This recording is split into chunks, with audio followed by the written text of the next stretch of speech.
Retomando aqui então o nosso estudo do livro O Evangelho segundo o Espiritismo, nós vamos entrar agora num novo capítulo, capítulo 10, Bem-aventurados os misericordiosos, seguindo mais uma daquelas bem-aventuranças trazidas por Jesus, descrita para nós lá no livro de Mateus, no capítulo 5. Nesse capítulo 10, nós vamos tratar de vários temas relacionados ao perdão, né? Então, inicialmente, antes de nós lermos aqui o conteúdo, quando se fala bem-aventurados os misericordiosos, nós temos que entender, inicialmente, o que significa misericórdia.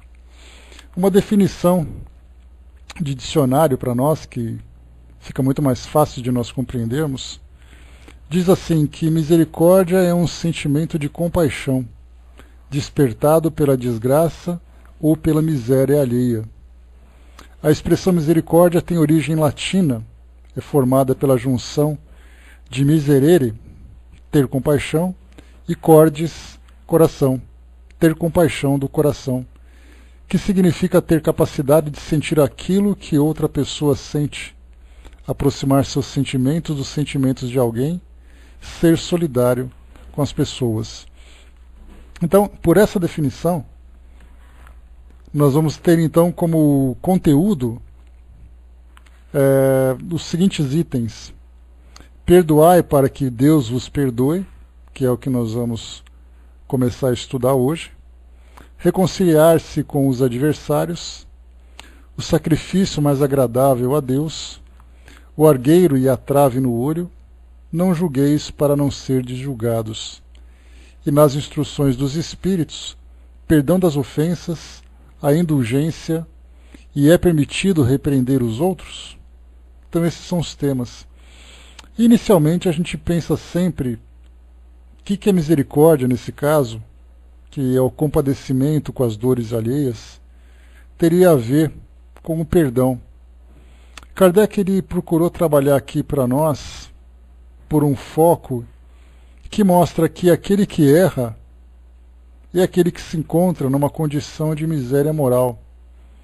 E aquele que se compadece dessa miséria, dando condições para que aquela pessoa que errou se reequilibre, se reconstitua diante da própria falha, isso mostra a grande força que existe naqueles que são capazes de exercer esse tipo de virtude, que é a virtude do perdão. Recordando mais uma vez aquele trecho, que, como eu comentei com vocês na semana passada, da música da Legião Urbana, Renato Russo, ele dizia que compaixão é fortaleza. Então, que ele dizia, né, disciplina é liberdade, compaixão é fortaleza. Então a gente pensa, mas como é que podemos entender que compaixão é fortaleza? Nós vamos entender então que, principalmente por esse aspecto que Kardec traz para nós, falando do perdão, o perdão ele não exige apenas de alguém coragem e força, principalmente dentro da força do poder, a força física, mas ele fala da fortaleza, principalmente da humildade, que é o mais difícil para todos nós. Porque a gente lembra que quando nós fizemos um estudo sobre leis morais, lá do Livro dos Espíritos, isso já há um bom tempo, bom dia pessoal que chegou, eu trouxe para vocês aqui uma relação das virtudes e das imperfeições correspondentes a elas. Então nós falávamos, por exemplo, de humildade, e o oposto de humildade viria então a arrogância. Então nós fomos fazendo uma comparação, um paralelo das virtudes e de defeitos. E eu me recordo até lá na minha 5ª série do ensino primário, hoje o 6º ano, que nós fizemos um jogral, na época em que se fazia jogral nas salas de aula. Nós falávamos sobre, né, no estudo de educação moral e cívica, nós fizemos um estudo sobre as virtudes e os defeitos. Então nós íamos recitando todos eles durante aquela matéria, durante aquele trabalho, entendendo um pouco do que significado de cada uma dessas condições que nós vivemos na nossa existência. Não importa se é existência física ou existência espiritual, isso pertence ao espírito e não ao ambiente onde ele vive. E é interessante nós percebemos que diante daquela imaturidade, naquela época eu tinha 12 anos de idade, era muito fácil falarmos sobre as virtudes, sobre caridade, sobre o perdão, sobre a humildade, e simplesmente eram palavras jogadas ao vento decoradas, sem nenhum significado, pelo menos para nós naquele momento, que pudesse ser compreendido, embora ele fosse vivenciado constantemente no nosso dia a dia, na nossa vida familiar, na nossa vida social, na nossa vida pública como um todo.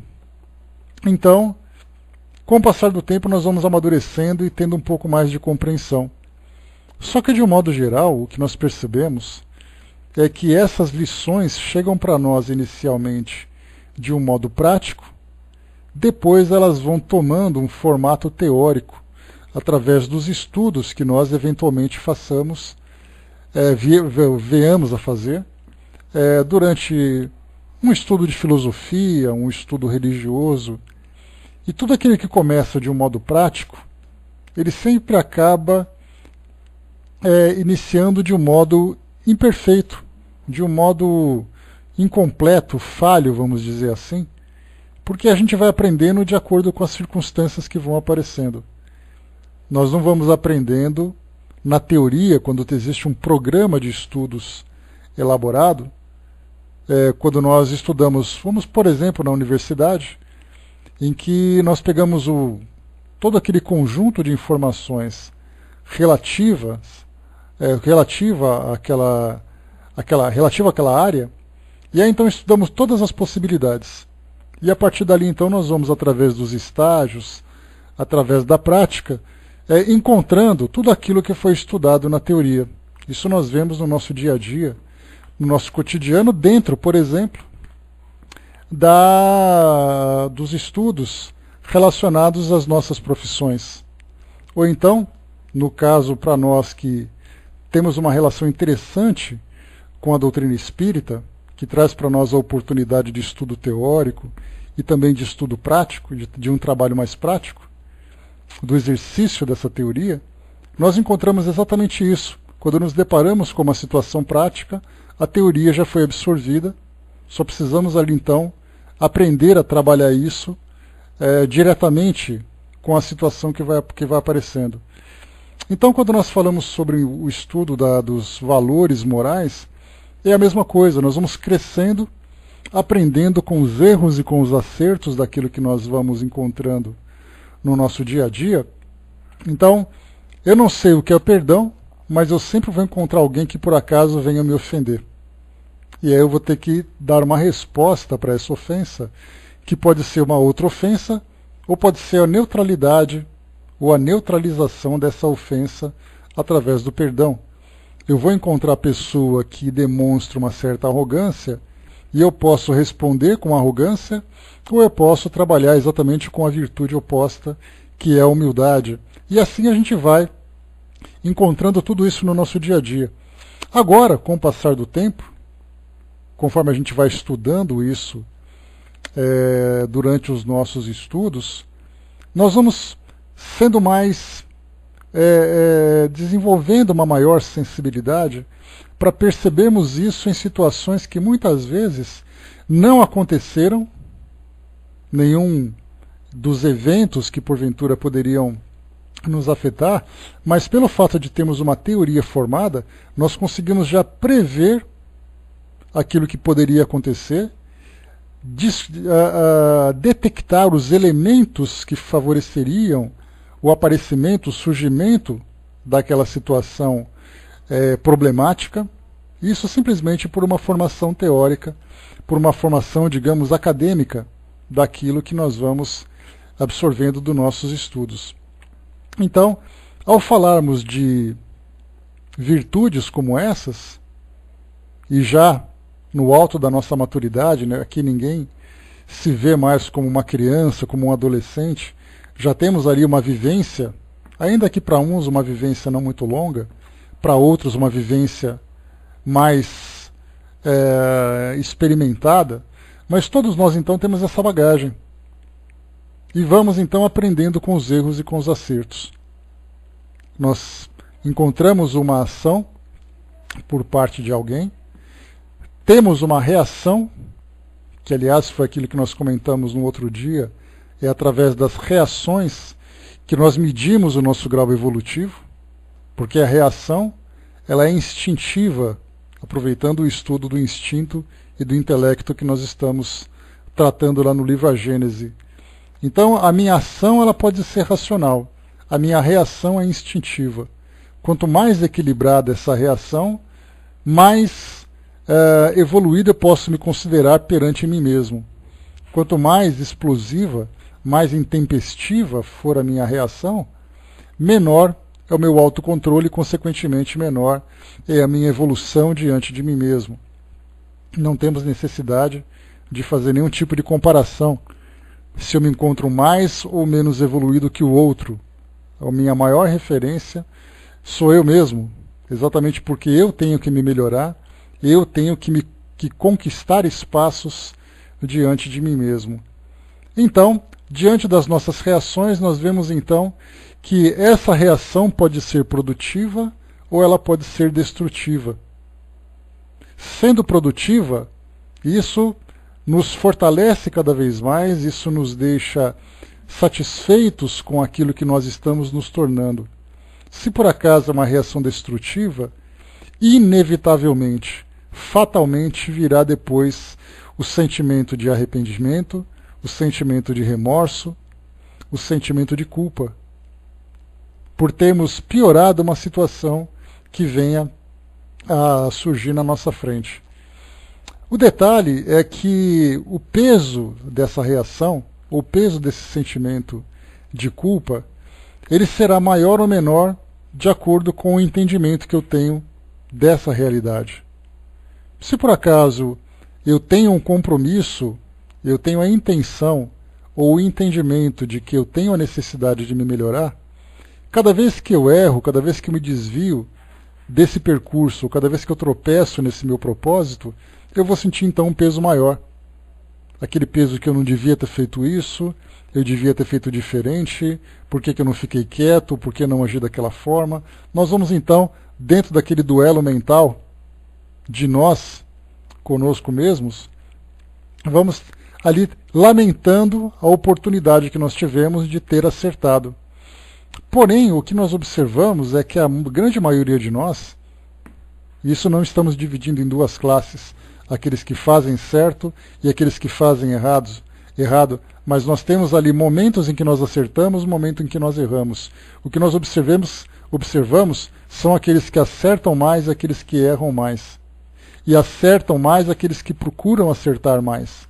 Aqueles que já determinaram como propósito, como filosofia de vida, tentar fazer sempre o certo dentro do possível. Mas como eu comentei com vocês, de um modo geral nós percebemos que nós ainda vivemos em função desses instintos, embora a nossa razão direcione grande parte de nossas ações, essas nossas reações são instintivas. Consequentemente, nós sempre criamos problemas, sempre aumentamos o peso daquilo que nós trazemos de carga moral. Exatamente pelo fato dessa grande maioria dos habitantes aqui do nosso mundo simplesmente não terem compromisso de transformação. Desejam um mundo melhor, mas não desejam se transformar para melhor, para transformarem o mundo. Então nós desejamos ser exatamente aquilo que nós somos. De um modo geral, nós gostamos de ser assim. Eu gosto do meu jeito de ser, eu gosto do modo como as pessoas me tratam, eu gosto de tratar as pessoas do meu jeito, eu gosto de responder daquele jeito caso alguém me ofenda, caso alguém me incomode. Então nós nos acomodamos naquela condição e conforme o nosso poder vai sendo exercido e nós vamos conquistando o nosso espaço, nós ficamos então, nos sentimos muito à vontade naquela condição. Daí então essa acomodação. essa dificuldade que nós temos de transformação. Mas, para poder dar um segmento agora para o nosso raciocínio, a partir do momento em que nós abraçamos uma filosofia, e nós estabelecemos essa filosofia como sendo o nosso modo de viver, tentar sempre fazer o melhor, tentar sempre acertar, tentar sempre construir, nunca destruir, sempre tentar fazer aquilo que é o mais certo dentro desses valores que nós desenvolvemos, nós então temos essa preocupação de ficarmos mais vigilantes e de nos esforçarmos cada vez mais, apesar das dificuldades que nós ainda temos de pôr em prática aquilo que nós estamos constantemente aprendendo através da teoria. Por que eu estou trazendo isso tudo para vocês? Porque quando nós estudamos sobre uma bem-aventurança como essa, sermos misericordiosos, nos sentimos compadecidos com a imperfeição e com a falha, com o sofrimento alheio, exercermos uma virtude, talvez a mais difícil de todas, que é exatamente a virtude do perdão. Porque o perdão ele só é exercido a partir do momento em que existe uma ofensa. Quando nós nos sentimos ofendidos, a nossa resposta é instintiva e imediata para nos defendermos, devolvendo a agressão para aquele que nos agrediu. Então, quando nós começamos a desenvolver esse sentimento de perdão, significa que nós estamos controlando aquele monstrinho instintivo que existe dentro de nós, que está desesperado para poder voar no pescoço daquele que nos ofendeu de alguma forma. Daí então nós sentimos aquele aperto no peito, aquela dor de estômago, aquele frio atrás da nuca, aquela dor de cabeça provocada por uma tensão, aqueles pensamentos que começam a entrar em ebulição diante de uma situação ofensiva, porque tudo isso quer simplesmente explodir. Quando nós falamos ontem, no livro A Gênese, sobre a questão do instinto e da realidade que nós vemos no mundo hoje, nós vimos então que quando nós falamos sobre instintos, não basta apenas nós pensarmos naquilo que existe no reino animal. Nós temos que ver aquilo que acontece no nosso cotidiano. Se por acaso nós vemos uma pessoa na rua, uma pessoa que nos provoca algum tipo de atração, pela sua beleza, pela sua sensualidade, de alguma forma nos chama a atenção, essa chamada de atenção é instintiva. Porque nós batemos o olho e já começamos a ter sentimentos diferentes, aquele calor diferente, aquelas sensações diferentes. Nós não pensamos nas coisas que vão, se elas são certas, se são erradas, simplesmente acontece. O nosso instinto é assim. Aí é a nossa razão que vai impor, vai determinar para nós aquela postura moral, se nós devemos dar vazão a esse interesse ou se nós devemos desviar a nossa atenção. Então temos nesse interesse, nesse tipo de relação afetiva ou de atração física com outra pessoa, dentro dessa questão do instinto são as nossas reações diante das agressões, das provocações que nós recebemos. Alguém xinga, no momento em que alguém nos solta um palavrão, ou faz algum comentário que nos deixa constrangido, nós podemos perceber toda a movimentação de sensações, de hormônios, de substâncias dentro de nós, para fazer com que nós tenhamos algum tipo de reação. Alguém xinga, a nossa reação pode ser desde aquele sorriso amarelo de Mona Lisa, mas que dentro da nossa cabeça nós estamos ali elaborando frases complexas para jogar naquela pessoa, principalmente destinando ela a algum lugar. Ou então nós respondemos com a mesma violência de palavras, com a mesma violência de ações. Isso tudo para nós é instintivo e não é sempre controlado. Algumas vezes nós ouvimos algum comentário ou alguém solta alguma coisa, nós começamos a respirar fundo, nosso rosto fica vermelho, começa a subir aquele calor, mas a gente se segura. Todas essas reações são instintivas. Por que isso tudo? Porque a nossa natureza animal nos prepara para preservar a nossa própria existência. Então, se nós sofremos uma agressão, a nossa tendência é a reagir para preservar a nossa sobrevivência, ou para nos preservarmos para sobrevivermos diante daquela ameaça. O tempo foi passando, os milênios foram evoluindo e essas agressões saíram, de um modo geral, daquela ameaça física à nossa vida. Isso ainda acontece dentro da violência urbana, da violência doméstica, da violência social que nós vivemos ainda, mas de um modo geral, a nossa vida não é constantemente ameaçada. Pelo menos aqui no ambiente onde nós vivemos agora. Existem locais no nosso planeta onde o perigo é constante, mas não é o nosso caso. São ameaças eventuais que porventura possam acontecer. Mas quando se fala sobre a agressão, ela é constante. Você pode ser agredido no trânsito, verbalmente, ou através de um gesto, ou através mesmo de uma ação física. Você pode ser agredido no balcão de uma loja, quando alguém faz um comentário de um comportamento que nós tivemos, que nós estamos demorando, porque eu não devia trocar aquele produto, porque eu estou reclamando que o preço está caro. Então nós percebemos que nesses nossos diálogos mais simples, nessas nossas relações mais simples, existem, exato, Balk, né? Então agressão aos nossos interesses, e qual é o elemento do nosso instinto que responde de imediato? O nosso orgulho. Porque o nosso orgulho nos coloca numa posição dizendo: esse é meu espaço, essa é minha vida, é assim que eu quero viver. Qualquer tipo de ameaça que não mais à nossa vida, mas ao nosso orgulho, provoca uma resposta instintiva. Daí então nós temos essa dificuldade de exercermos esse sentimento tão nobre que é o perdão.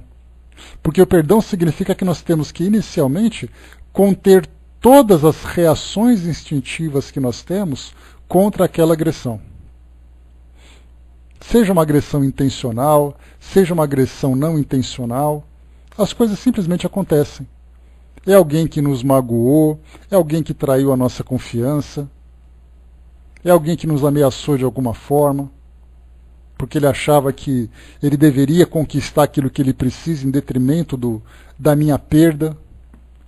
Então o perdão, a gente começa a perceber a dificuldade, porque ele não é simplesmente um ato de nobreza. Ele é realmente um ato de fortaleza, porque principalmente é uma luta interior que nós temos que travar contra aquilo que nós queremos fazer, ou seja, aquela luta daquilo que nós queremos fazer e daquilo que nós precisamos fazer. Então é aquilo que eu quero e é aquilo que eu preciso. Aquilo que eu quero é o meu instinto, aquilo que eu preciso é a minha razão. Quando nós conseguimos, então, dominar esse nosso instinto e começamos a exercer esse sentimento de perdão, denota claramente para nós o autodomínio, o autocontrole que nós temos. E quanto mais nós somos capazes de perdoar, maior é o nosso autocontrole, maior é a nossa evolução. Balk colocou: quem fala que não perdoa não seria digno nem de orar, né, o Pai Nosso, né? Pois é. Mas aí nesse caso a gente lembra que o perdão, ele também, assim como o próprio amor, que nós estudamos numa outra oportunidade, ele é seletivo. Nós amamos quem nós desejamos e nós perdoamos quem nós desejamos. Não existe ainda aquele amor incondicional que leva, por consequência, ao perdão incondicional. Daí então esse sentimento de misericórdia que Jesus trouxe para nós, bem-aventurados os misericordiosos, quando fala para nós que somos aqueles que nos compadecemos com a falha, nos compadecemos com as imperfeições do outro. Esse compadecimento significa compreender a sua condição e oferecer a ele possibilidade dele se reconstituir diante da sua própria falha. Porque cada falha que é praticada é algo que é destruído dentro dele, ou é algo que é destruído dentro de nós. Outro aspecto importante a considerarmos é que muitas vezes nós perdoamos na mesma proporção que nós somos perdoados. E aí nós temos na própria oração do Pai Nosso, que o Balk lembrou ali, falando, né? Perdoai as nossas ofensas assim como nós perdoamos aqueles que nos têm ofendido. Então partimos do princípio, dentro do entendimento que nós temos, em especial daquilo que nós estudamos a respeito da natureza de Deus, lá no livro dos Espíritos, lá no livro Gênesis, desculpem, quando nós falamos, né, o que é Deus, de que modo que nós podemos entender Deus, que Deus não tem uma personalidade como nós compreendemos, que Deus também não se ofende. Então, quando nós dizemos assim que para que Deus nos perdoe os nossos pecados, nós, na verdade, estamos fugindo de uma lei fundamental, que é aquela que o próprio Jesus trouxe para nós, dizendo que é cada um segundo as suas obras. Então, na verdade, o perdão ele começa inicialmente dentro de nós mesmos e depois fazendo aquele trabalho evolutivo para evitar que isso volte a acontecer. Porque a ideia de pedir perdão para Deus é aquela ideia de Deus punitivo, aquele Deus que castiga aqueles que erram. Mas a partir do momento em que nós começamos a compreender o mecanismo da vida, nós percebemos que nós somos regidos por uma lei fundamental, a lei de causa e efeito. E essa causa e efeito não diz respeito a essência exclusivamente àquilo que nós fazemos de errado e suas consequentes punições.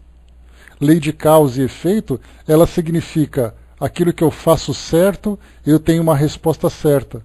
Aquilo que eu não faço, eu não tenho resposta. Aquilo que eu tenho uma ação equivocada, me virá uma consequência dolorosa. Então nós percebemos ali que quando nós pedimos perdão a Deus por uma ofensa, na verdade nós estamos causando uma ilusão a nós mesmos. Porque Deus não tem necessidade de perdoar ninguém. Somos nós que temos que aprender com a própria experiência. Somos nós que temos que aprender com o resultado de nossas ações. Agora, durante o nosso dia a dia, nós perdoamos à medida que nos perdoam. Quando eu erro, ninguém me perdoa. Por que eu vou ficar desculpando as pessoas? É daí então a importância, a necessidade de nós entendermos essa fortaleza que significa vivenciar esse sentimento. O tamanho, a dimensão da luta que nós travamos dentro de nós para agirmos em nosso próprio benefício, não dependendo daquilo que os outros fazem. Fernando colocou, bom dia Armando. Fernando colocou, mas para alguns o doar um perdão seria perdoar, mas que a pessoa nunca mais chegue perto dele. Aquilo que nós estudamos, Fernando, sobre aquele texto, o Mestre da Arte Real, daqueles 7 níveis evolutivos, né, que nós estudamos aqui no nosso tema livre, no último tema livre, ele mostrava sobre a reação de cada um. Então tendo como base aquele texto, falando que aquele que agride automaticamente, aquele que agride premeditadamente, né, fazendo uma análise cuidadosa, aquele que não agride, mas reclama, aquele que se coloca à disposição para ajudar, até aquele que ama incondicionalmente. Nós temos também um processo, que a gente vai estudar sobre isso, sobre essa questão do perdão, porque nós temos que analisar também aquilo que nós fazemos. Inicialmente, seguindo aquela mesma ideia daquela história que nós estudamos, para quem não conhece a história, lembra que lá na nossa página no Facebook, lá no nosso grupo, eu postei esse texto, quem quiser é só baixar por lá. Então, nós temos várias reações diante das ofensas que nós recebemos. Da mesma forma que no texto, o exercício era dar um tapa na cara do outro, esbofetear o rosto do outro, a reação viria automaticamente, ou então ela naquela escala. Ela ia então diminuindo o seu efeito negativo até chegar num efeito positivo. O perdão para nós é a mesma coisa. De imediato, quando nós somos ofendidos, nós não só não perdoamos, como nós ainda desejamos a vingança. Fazer com que o outro sofra aquilo que nós sofremos. Depois, como o tempo vai passando, nós evoluímos um pouco mais. Eu posso pensar assim, eu não cometo o mesmo erro que ele cometeu, mas eu desejo que ele sofra. Eu espero que ele sofra, para a gente soltar aquele glorioso bem feito. Então eu não faço, mas eu espero que alguém faça. Depois de um certo tempo, a gente sai desse segundo estágio e entra naquele terceiro estágio.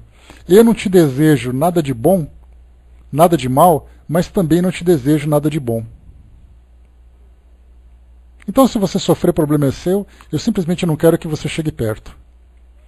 Um outro estágio que a gente vai adentrando é aquele, olha, eu te perdoo, não te desejo mal, mas eu ainda não tenho condições de trazer você de volta para o meu círculo. Isso por não confiar em você, por achar que você vai errar de novo.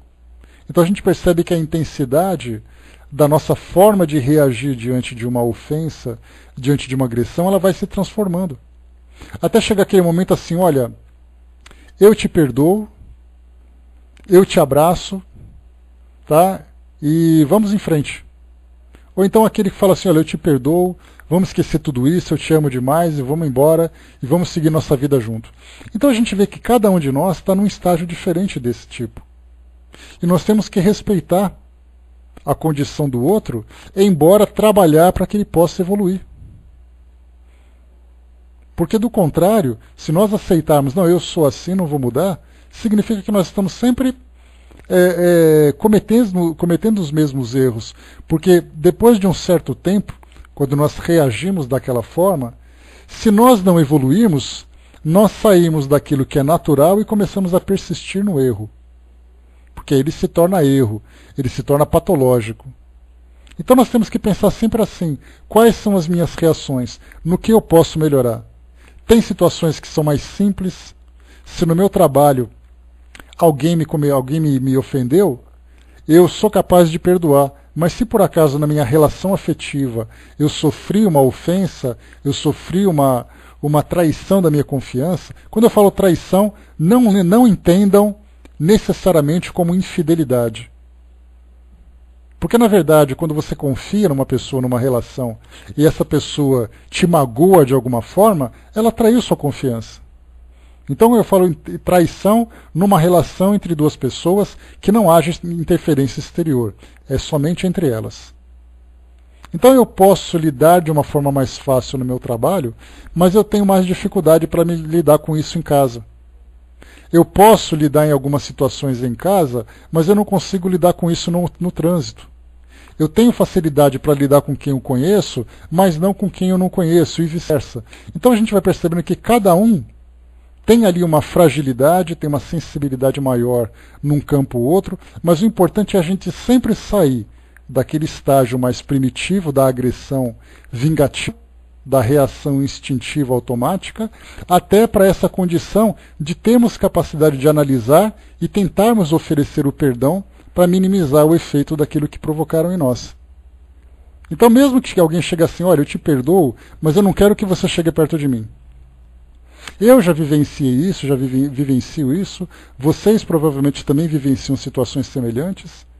Nem sempre é fácil lidar com determinado tipo de situação que provocam em nós. Da mesma forma que muitas vezes pessoas nos perdoam, mas não nos querem por perto. Mas já é um começo, podia ser pior. Mas também pode ser melhor. Então a gente tem que pensar, eu estou nessa condição melhor do que eu estava, mas eu estou nessa condição tentando fazer melhor, e assim a gente vai evoluindo. Então são vários níveis de perdão que a gente tem que aprender a lidar. Do perdão que nós podemos oferecer nas mais variadas circunstâncias, naquelas que nós podemos mais e naquela que nós podemos menos, da mesma forma que nós lidamos com pessoas que também agem dessa forma, que podem nos perdoar em algumas situações, mas não podem não nos perdoar em outras. E Balk põe degraus nessa escada, porque são pequenos os passos que nós damos, mas cada pequeno passo, sem dúvida nenhuma, é uma grande conquista. O Osmar colocou lá em cima, se alguém me agride fisicamente, eu posso perdoá-lo, mas é razoável que eu não queira tê-lo por perto de mim, até para sofrer a nova agressão, acho isso lógico. É aquela questão da confiança que eu falei para vocês. Se alguém fez isso uma vez, eu posso não desejar mal, mas também eu não tenho por que querer que ele fique por perto. Exatamente porque eu posso passar pela mesma situação e eu desejo me proteger. Então nós vemos que lidar com o perdão ele é muito difícil. Vamos ler aqui o nosso texto, porque do contrário a gente vai ficar na introdução e o texto não virá. E eu vou trazer aqui um texto interessante do Espírito Hamed que fala sobre a arte de perdoar. Vai dar algumas dicas importantes para a gente poder chegar nesse ponto. O Balk lembrou aqui naquela passagem de Balk, de Gandhi, é que realmente espelha o que é o perdão, né, diante dos soldados ingleses. Nesse caso a gente lembra que a guerra pacífica que Gandhi travou na época em que a Índia era unificada com o Paquistão, e ela era uma colônia inglesa, ela era uma possessão inglesa, já que os ingleses utilizavam, né, todas as produções de especiarias e outros materiais que a Índia produzia, era economicamente interessante para eles. Mas aí então os paquistaneses e indianos desejavam a sua libertação. E aí então começaram a fazer os protestos, encabeçados principalmente por Gandhi. E ele dizia: nós vamos protestar, nós desejamos a nossa independência, mas nós não queremos nenhum tipo de derramamento de sangue. Então ele falava sobre a guerra pacífica, as manifestações pacíficas. Enquanto um soldado apontava uma arma, ele oferecia uma flor. E foi aí que ele conseguiu, com esse exemplo de paz, de passividade, né, de pacificação, não passividade, de pacificação, fazer com que a Índia alcançasse a sua libertação. Vamos lá então para a gente ler o nosso texto aqui. Peguei aqui. Tá. Vamos aqui inicialmente para o Evangelho segundo o Espiritismo. O título então desse item é Perdoai para que Deus vos perdoe. E Kardec separou para nós 3 passagens do livro de Mateus. Primeiro das Bem-aventuranças, capítulo 5, versículo 7. Bem-aventurados os misericordiosos, porque eles alcançarão misericórdia. Então aquele que se compadece da dor do outro é aquele que também receberá essa mesma misericórdia quando passar quando tiver também quando tiver necessidade desse compadecimento. Então é aquele que faz e é aquele que recebe. Então nesse caso nós vemos que dentro do campo moral é uma semente que nós plantamos. Semeie a discórdia e você vai colher a discórdia. Semeie a misericórdia e você vai receber também a misericórdia. E para nós, que vivemos no mundo de provas e expiações, a misericórdia é algo constante que nós precisamos no nosso dia a dia. Aqueles que se compadeçam com nossas dores, aqueles que percebam as nossas falhas e compreendam nossas falhas. Mateus capítulo 6, versículos 14 e 15. Se perdoardes aos homens as ofensas que vos fazem, também vosso Pai Celestial vos perdoará os vossos pecados. Mas se não perdoardes aos homens, tampouco vosso Pai vos perdoará os vossos pecados. Aqui, como eu falei para vocês, Jesus transmitia esse ensinamento e nós podemos entender que naquela época havia ainda a necessidade de trazer uma personificação de Deus para que aquelas pessoas pudessem compreender. Então havia um trabalho de reciprocidade. Perdoa que Deus te perdoa. Já que eles tinham aquela imagem de um Deus severo, de um Deus punitivo. Mas depois o próprio Jesus trouxe para nós essa outra ideia, que nós respondemos por aquilo que nós fazemos, de positivo e também de negativo. Depois Mateus capítulo 18, versículos 15, 21 e 22.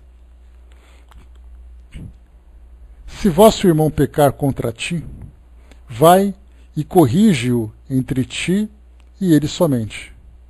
Se te ouvir, ganhado terás a teu irmão.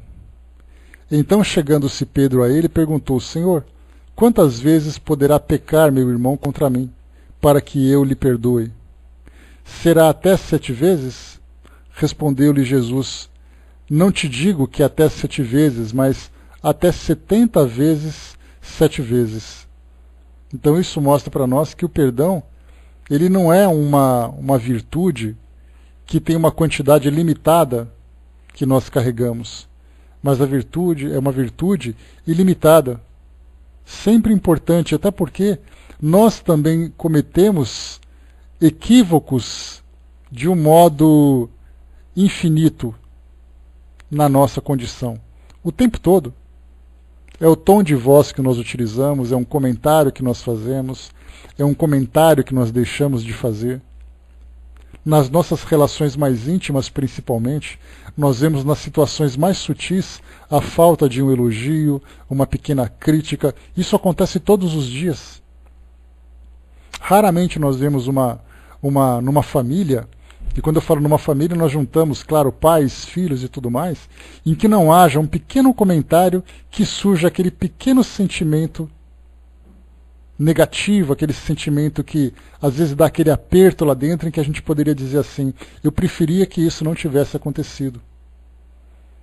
Então nós dificilmente encontramos um ambiente aqui no nosso mundo hoje que seja plenamente harmônico, onde todos se amam incondicionalmente, onde todos se ajudam incondicionalmente, em que não haja um pequeno resquício de egoísmo na relação entre nós.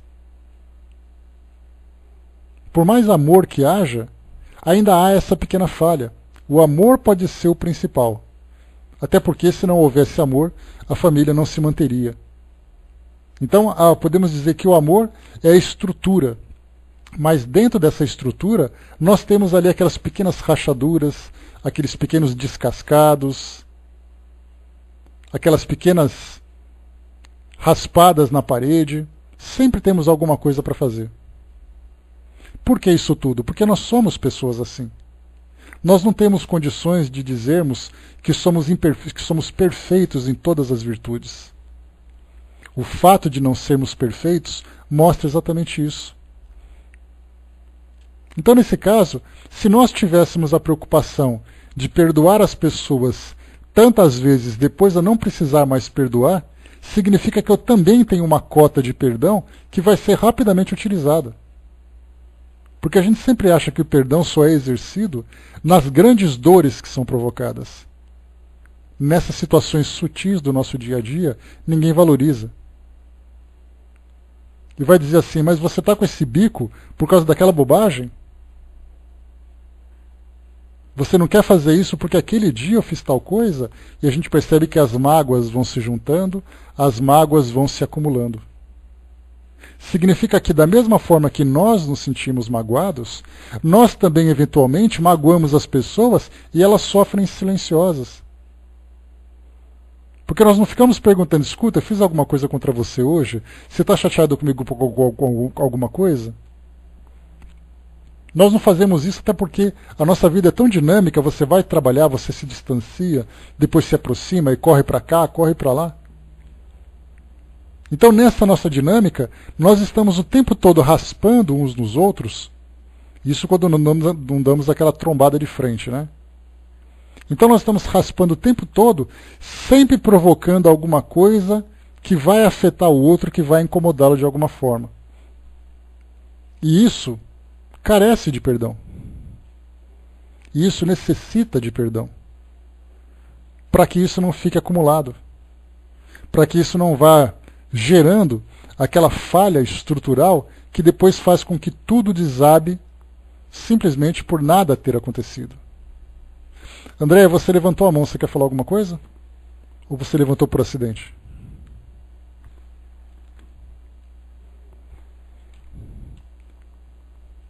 Tá perdoada, tá?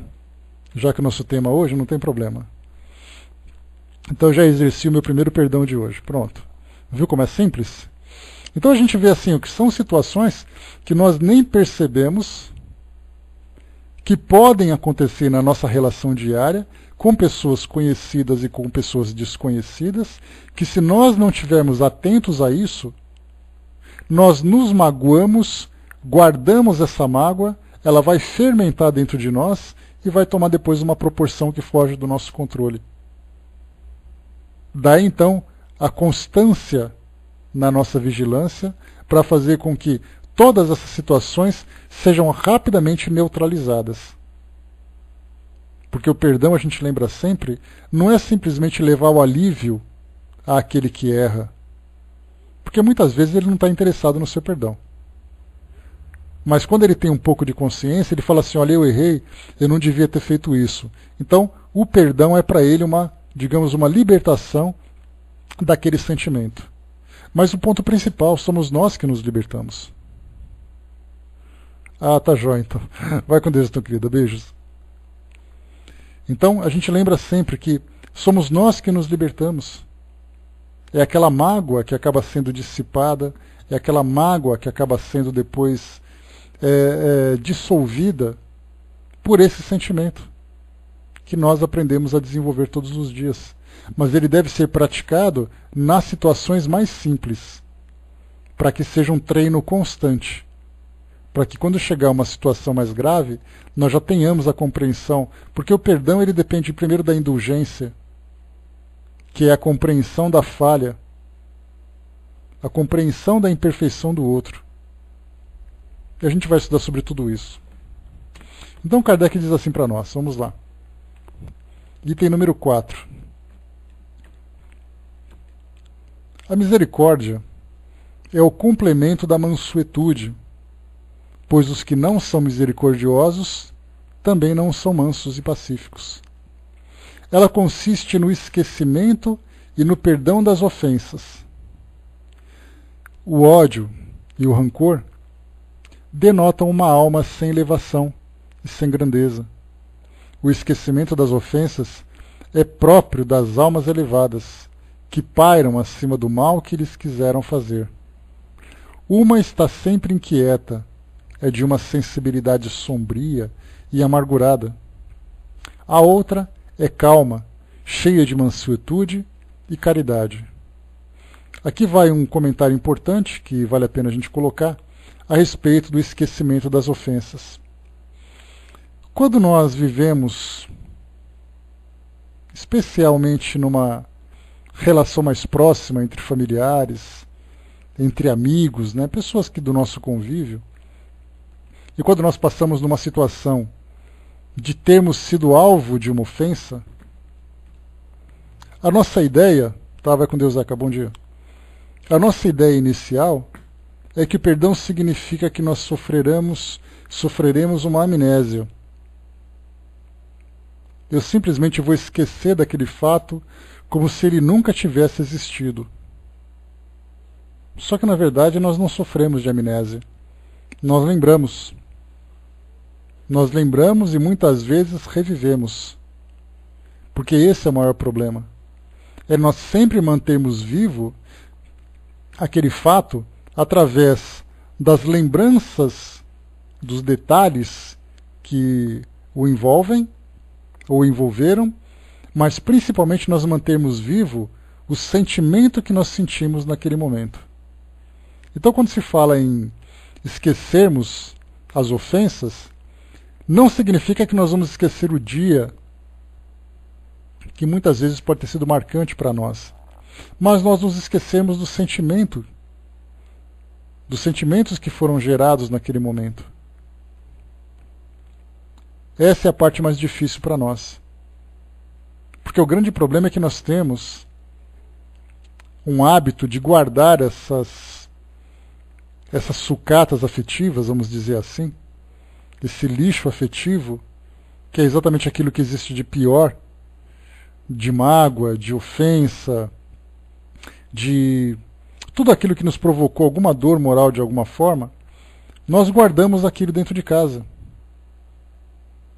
E essas pestilências morais, como diz Joana de Ângeles, que nós guardamos na nossa mente, ela é um ambiente propício para poder fazer com que haja a proliferação de vermes morais que acabam gerando chagas, doenças morais.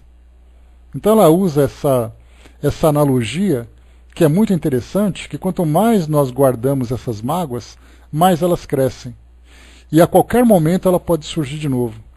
E no momento em que ela surge fazendo estragos. Osmar colocou: importante é não sofrer com a lembrança da ofensa. De preferência, nem lembrar do próprio sentimento.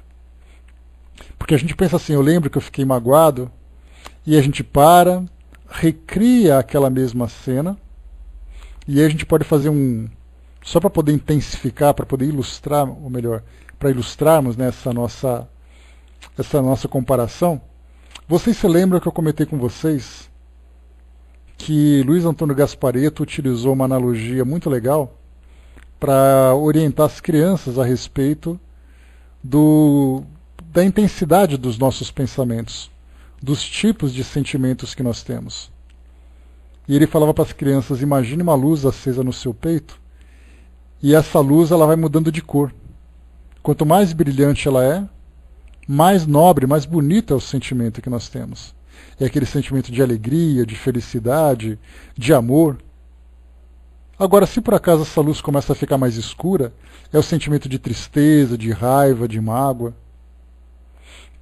Então é muito fácil a gente trabalhar com essas luzes, se nós pudéssemos fazer esse exercício agora. Basta vocês imaginarem essa luz acesa no peito de vocês, e eu falo para vocês: pensem num momento extremamente feliz que vocês tiveram. Aí vocês vão pensar no momento atual, no momento de convívio, no momento da infância. E eu falo assim: pensa nos detalhes, pensa quem eram as pessoas, pensa onde vocês estavam, pensa o que aconteceu, os sorrisos que vocês deram, os abraços, a conversa que tiveram, e essa luz vai se tornando cada vez mais brilhante. Aí eu falo assim: agora pensa no momento extremamente triste. Aí a gente não vai cultivar essa ideia, mas dá para imaginar que conforme a gente for alimentando essa lembrança, essa luz vai se tornando cada vez mais sombria, cada vez mais escura.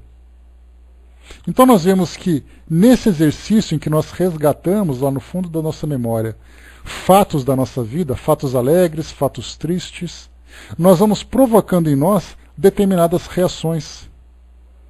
Vamos ficando mais eufóricos, mais felizes, ou vamos ficando cada vez mais deprimidos, pelo fato dessas lembranças negativas se tornarem cada vez mais vivas. Então a gente lembra que a nossa mente ela é uma fonte criadora extremamente ativa. Basta que nós resgatemos um fato que nós começamos a sentir no nosso peito fisicamente a manifestação desse pensamento. Isso nada mais é do que a somatização de um pensamento, ou seja, é a manifestação física de algo que surge no nosso psiquismo. Então, quando nós falamos esquecermos as ofensas, significa exatamente isso. Não trazermos de volta à vida aquilo que nós vivemos naquele momento. Porque, do contrário, nós vamos ter o mesmo comportamento. O nosso semblante vai ficar fechado, os nossos olhos vão ficar caídos, os nossos sentimentos mais angustiosos, mais depressivos. Nós olhamos para aquela pessoa, nós pensamos com aquela pessoa com a mesma tristeza, simplesmente pelo fato de nós reavivarmos aquilo que estava adormecido.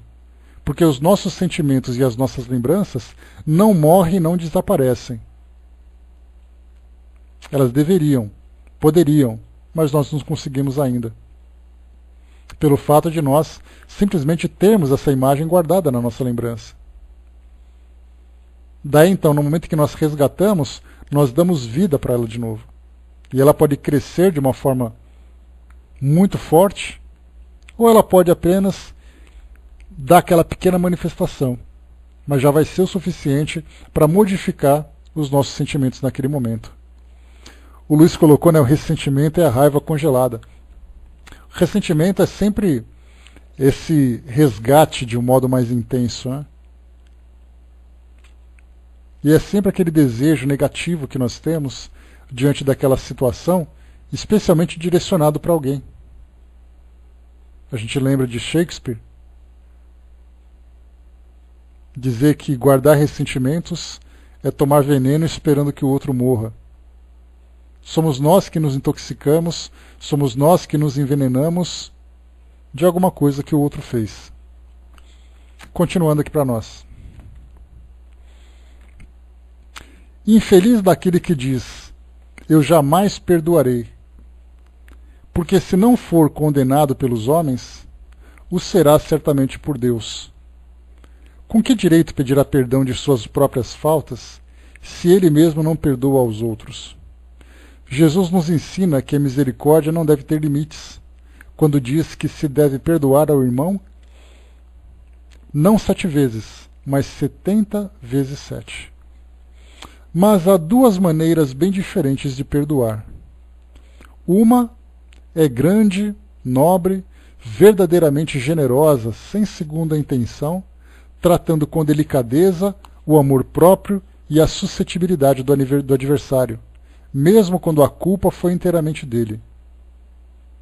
Então, nesse caso, começamos com o sincero, que é exatamente aquele momento em que nós compreendemos a falha do outro, compreendemos as suas motivações, embora elas não se justifiquem, damos oportunidade, procuramos auxiliar quando for possível, para que ele possa crescer novamente, para que ele possa se reequilibrar. Percebemos que aquilo que ele fez para um, ele vai fazer para muitos outros. E muitos desses outros vão devolver essa mesma ofensa, que para eles será uma lição dolorosa, mas que não precisava ser assim. Então são sentimentos nobres que nós cultivamos. A outra é quando o ofendido, ou aquele que assim se julga, impõe condições humilhantes ao adversário, fazendo-o sentir o peso de um perdão que irrita, em vez de acalmar. Se estender a mão, não é por benevolência, mas por ostentação, a fim de poder dizer a todos: vede quanto eu sou generoso. Esse daqui é o perdão orgulhoso. É aquele que diz com aquela expressão altiva, né, de cabeça levantada, olhando de cima para baixo, enquanto que o outro se ajoelha pedindo perdão, e ele levanta a mão assim gloriosamente dizendo: eu perdoo você. Então faz uma cerimônia para mostrar para o outro que o perdão que está sendo oferecido é um perdão cerimonioso, embora seja vazio de sentimento. Então temos esses dois tipos de sentimento, esses dois tipos de perdão. Muitas vezes nós procuramos fazer um, mas acabamos utilizando o outro. Fazemos sem intenção, porque o instinto ainda costuma falar mais alto. Então, nessas circunstâncias, é impossível que a reconciliação seja sincera, de uma e de outra parte. Não, isso não é generosidade, mas apenas uma maneira de satisfazer o orgulho. Em todas as contendas, aquele que se mostra mais conciliador, que revela mais desinteresse próprio, mais caridade e verdadeira grandeza de alma, conquistará sempre a simpatia das pessoas imparciais. Então, na verdade, vemos que é uma ação difícil de ser praticada por todos nós, pelo fato de nós ainda estarmos sob a influência, praticamente dominados pela força do instinto. A nossa razão compreende a necessidade, a nossa razão se esforça, mas nem sempre o instinto, que é essa energia que é muito poderosa, pode ser controlada. Mas ela vai sendo adestrada, ela vai sendo dominada com o passar do tempo. E é importante que nós tenhamos sempre essa prática. Então, pessoal, para a gente fechar, nesses nossos minutos finais, eu vou trazer para vocês então aqui esse texto do Espírito Hamed, no livro O Modo de Entender, ou melhor, Renovando Atitudes.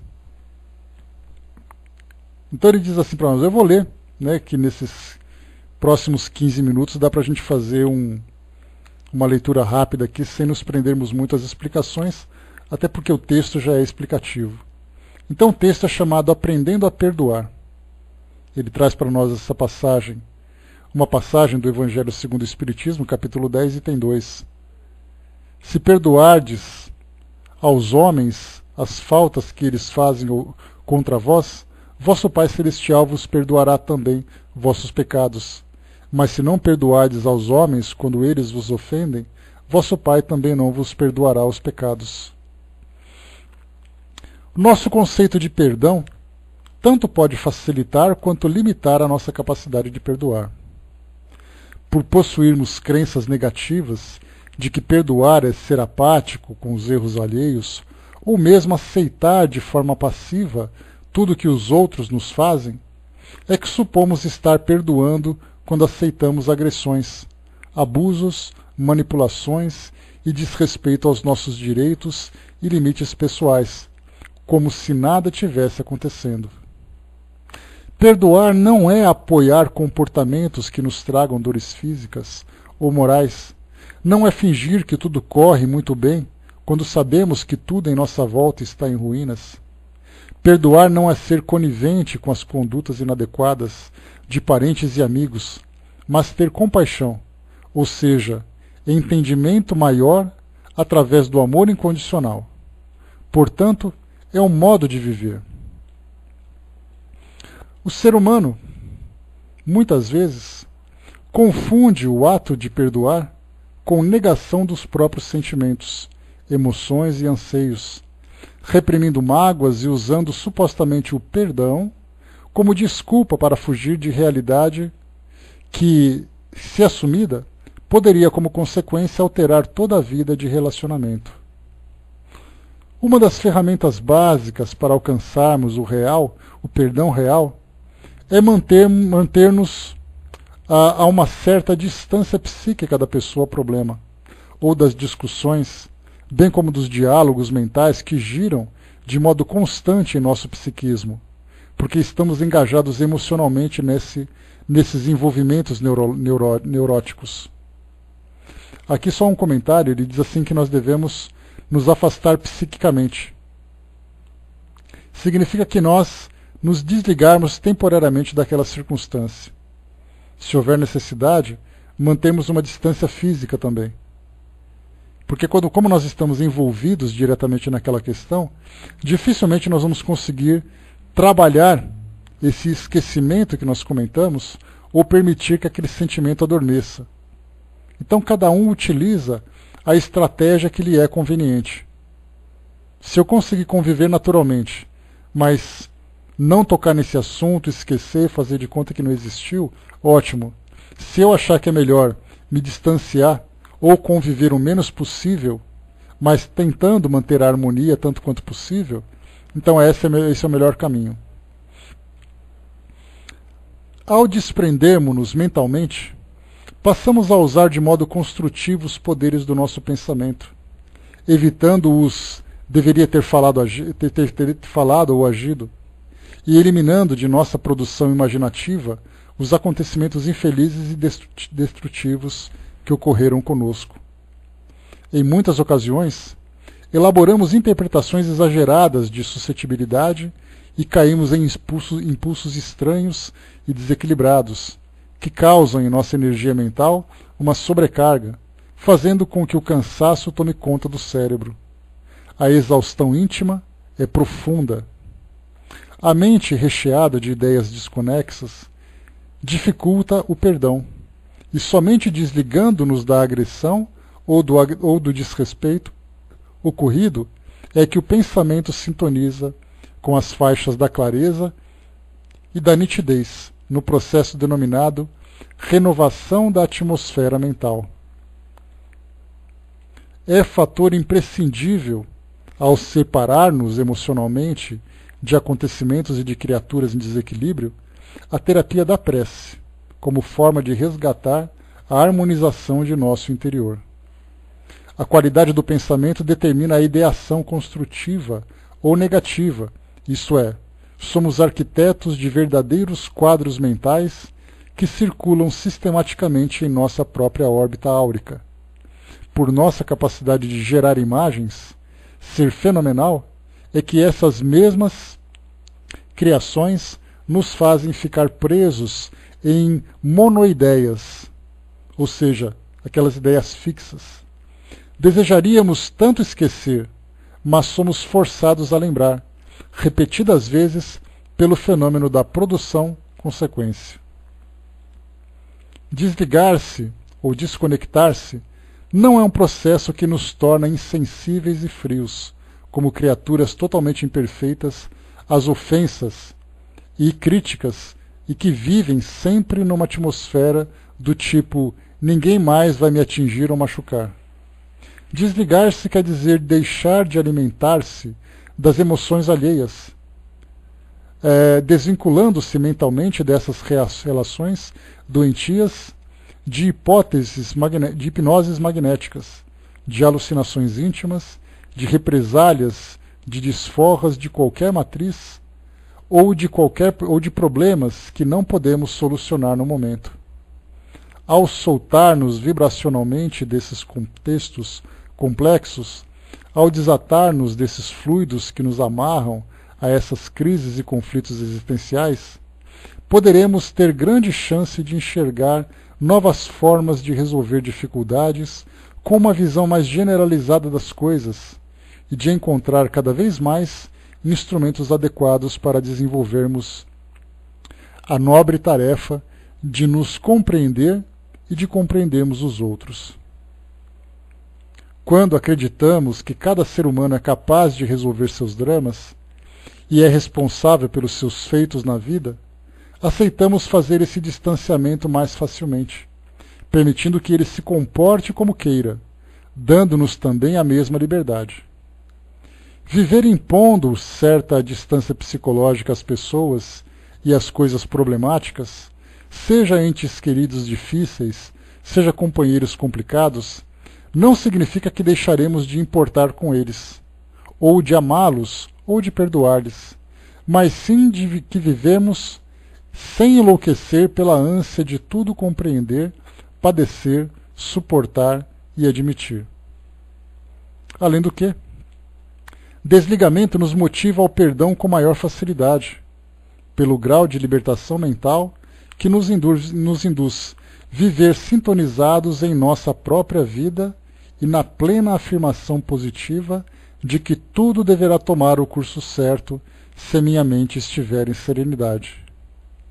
Compreendendo, por fim, que ao promovermos desconexão psicológica, teremos sempre mais habilidade e disponibilidade para perceber o processo que há por trás dos comportamentos agressivos, o que nos permitirá não reagir da maneira como fazíamos, mas olhar como é que está sendo feito nosso modo de nos relacionar com os outros. Isso nos leva, consequentemente, a começar a entender a dinâmica do perdão. Uma das mais eficientes técnicas de perdoar é retomar o vital contato com nós mesmos, desligando-nos de toda e qualquer intrusão mental, para logo em seguida buscar uma real empatia com as pessoas. Deixamos de ser vítimas de forças fora de nosso controle para transformar-nos em pessoas que criticam sua própria realidade de vida, baseadas não nas críticas e ofensas do mundo, mas na sua percepção da verdade e da sua vontade própria. Então, essas dicas que Hamed traz para nós falam exatamente desse trabalho íntimo que nós devemos fazer, esse trabalho contínuo, processando essas informações e, ao mesmo tempo, separando aquilo que é nocivo daquilo que é saudável. E aí, então, partimos desse princípio, fazendo, então, escolhas sábias para manter o nosso controle emocional. Essa distância psíquica, como foi colocado, não significa não nos importarmos com as pessoas, mas evitarmos de todas as formas que sejamos estimulados a reavivar esses sentimentos, reavivar essas imagens. Porque, do contrário, nós estaremos constantemente contaminados por elas. E, estando contaminados, dificilmente a gente vai conseguir trabalhar essa nossa atmosfera mental de um modo mais positivo.